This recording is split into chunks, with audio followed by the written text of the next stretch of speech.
Selamat datang di channel YouTube Wisnu Purnomo. Oke teman-teman, pada video kali ini saya akan kembali membuat video jawab-jawab pertanyaan no cut no edit. Setelah sekian lama ya, saya tidak bikin video no cut no edit untuk jawab-jawab pertanyaan kali ini. Ya lumayan kangen saya bikin video seperti ini teman-teman. Oke, di video kali ini saya akan menjawab satu kasus atau satu pertanyaan yang sebenarnya dalam setiap video kami sudah kami sampaikan dalam setiap proses pembuatan yang ada kasusnya ini teman-teman. Kayak gitu ya. Apa sih kasus ini? Ini. Kenapa resin yang kita tuangkan saat kita bikin tutorial itu dilakukan bertahap teman-teman? Tidak sekali tuang langsung banyak. Kenapa? Jawabannya atau alasannya, tujuannya hanya satu, supaya jadi, dah itu aja, supaya jadi gitu. Supaya jadi gitu. Dan setiap kami juga membalas di komentar supaya jadi hasilnya. Kenapa nggak sekali tuang aja, lebih cepat waktunya. Nah, cepat tapi kalau tidak jadi kan repot juga gitu. Ya sebenarnya kalau teman-teman ngikutin video-video luar negeri itu sekali tuang itu ada juga. Tapi kami sebenarnya juga pernah ngontek salah satu konten kreator yang di luar, itu sebenarnya nggak sekali tuang juga teman-teman, itu beberapa kali tuang sebenarnya. Teman kadang di keep juga untuk beberapa tuangannya yang banyak itu. Tapi kalau di sini kami mencoba menyampaikan ya berkali-kali tuang gitu. Alasannya juga karena berhubungan dengan bahan, ya kan? Karena bahan yang kita gunakan itu kita menggunakan resin polyester. Nah, resin polyester ini saat bereaksi dengan katalis itu terjadi kenaikan suhu, teman-teman. Suhunya naik. Nah, karena kalau suhunya naik itu dan didukung juga atau dipengaruhi juga dengan kita mencetaknya langsung tebal, itu pasti retak teman-teman, retak, bengkok atau pecah. Retak ini maksudnya bisa menjadi serpihan kecil-kecil gitu teman-teman. Lihat kaca tempered itu kalau dipecahin, nah jadi kayak gitu di dalamnya, tapi di dalam resin ketak-ketak. Di video kami juga ada yang kami bikin sengaja resin terbakar, itu jadi kayaknya kayak gitu teman-teman.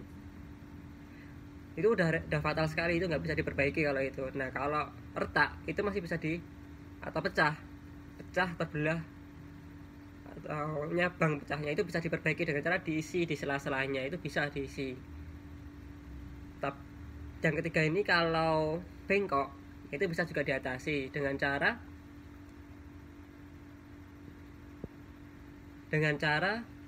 di amplas, dihaluskan, di trim, itu bisa. Tapi kan ya itu nanti jadi PR tersendiri setelah resinnya kering ya teman-teman. Tapi kan di sini kita bisa mengantisipasi dengan cara tadi dituang bertahap. Jarak penuangan ini minimal kita lihat dulu suhunya.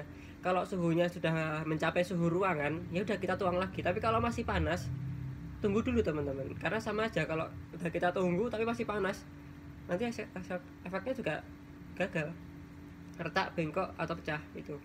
Jadi setelah kita tuang, misalkan pengeringan tuh 2+3 jam, 2 jam untuk lengketnya mulai keras, terus 3 jam lengketnya hilang. Nanti pas mulai lengketnya hilang itu tuh pas menuju ke 2 jam tuh grafiknya naik. Nah itu pas ke 3 jam selanjutnya itu menurun teman-teman. Jadi puncak-puncaknya tuh 2 jam itu. Jadi amannya setelah 2 jam baru bisa dituang teman-teman, amannya ya.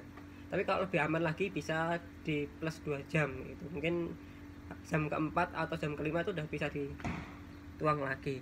Untuk efeknya apakah kelihatan per layernya itu? Kalau warnanya stabil tidak teman-teman. Contohnya teman-teman menggunakan resin putih, resin bening, dituang lagi resin bening, nggak kelihatan. Teman-teman bisa lihat contoh-contoh di video kami sebelumnya, itu juga udah kami trim juga di kami trimmer juga di bagian pinggir, tuh nggak kelihatan teman-teman. Itu ya. Terus untuk resin yang ada warnanya, nah itu emang agak sulit ya kalau kita bertuang berlapis-lapis tapi menggunakan resin yang ada warnanya. Itu teman-teman harus konsisten antara pencampuran warna resin pertama dengan warna resin kedua, ketiga, keempat, seterusnya. Itu harus konsisten kayak gitu. Terus bisa juga diatasi dengan MMA. Ini saya tambah juga untuk informasi, ditambah MMA. Nah MMA ini bukan anti gelembung teman-teman kalau dari kami. MMA ini tujuannya untuk menunda resinnya kering. Nah karena ditunda itu kan gelembung di dalamnya itu ada kesempatan dia untuk naik teman-teman, jadi tuh naik gitu. Tapi masih ada resiko kalau di karya kita itu ada benda yang menghalangi secara horizontal. Jadi gelembung yang ada di bawah ini itu selalu nabrak atau natap dari ini benda yang atau media yang kita gunakan ini. Kalau ada kayu ya ini nanti resin di bawah ini napak kayu gitu. Karena gelembung ini hanya bisa berjalan vertikal, dia nggak bisa dari vertikal dia bergerak horizontal sendiri, nggak bisa. Dia otomatis secara alami vertikal teman-teman. Jadi ya kita juga memanfaatkan kondisi alam juga teman-teman. Terus pengeringan ini nggak usah dijemur karena resin ini udah panas, bisa dijemur. Itu ya itu karena di video-video kami itu menggunakan resin polyester. Jadi kenapa kita bikinnya bertahap. Dan resin polyester kenapa kita gunakan pertama? Itu murah ya teman-teman. Di Indonesia banyak banget di mana-mana, di kota manapun di seluruh Indonesia sudah ada. Teman-teman bisa gunakan dan murah. Dan polyester ini banyak banget jenisnya, teman-teman bisa pakai terserah yang teman-teman sesuai budget, sesuai tujuan teman-teman. Warnanya ada yang pink, ada yang bening, ada yang kayak semi hijau dan lain-lain, terserah tujuannya teman-teman. Kalau ingin tahu detailnya dari video kami sebelumnya teman-teman, ya beberapa jenis-jenis resin polyester kayak gitu ya.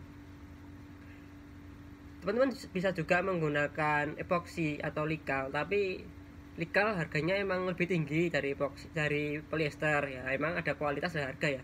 Tapi likal ini kalau udah jadi dia agak gel teman-teman. Kalau teman-teman tahu bola bekel, nah hampir kayak gitu teksturnya, dia bisa ditekan kayak gitu. Jadi kalau untuk meja kurang sip lah menurut kami loh ya gitu, karena kan empuk gitu teman-teman, meja ditekan kayak gitu kan lucu, nanti meja kita letakin gelas turun gitu kan ya. Ya itulah, nanti semua resin itu banyak jenisnya, teman-teman bisa cari referensinya. Mudah-mudahan di video-video yang kami bikin ini bisa menjadikan referensi untuk teman-teman. Di sini sekali lagi ya, kami tidak menggurui teman-teman, tapi kami di sini berbagi apa yang sudah kami lakukan di sini, dan kami mengajak teman-teman untuk mengetahui apa yang belum kita ketahui gitu ya. Sekali lagi, karena ini masih momen lebaran, saya mengucapkan minal aidin wal faizin, mohon maaf lahir dan batin apabila saya Wisnu Purnomo di channel YouTube Wisnu Purnomo dan teman-teman di YouTube dan di tim Micapu Kreatif ada salah yang disengaja dan tidak disengaja. Saya mewakili tim mengucapkan mohon maaf ya gitu. Selalu dukung kami, komen-komen positif, insya Allah apabila ada komen positif kami balas, apabila ada komen negatif juga kami balas. Kita ajak diskusi, kita cari solusi bareng-bareng gitu ya teman-teman. Sekian video yang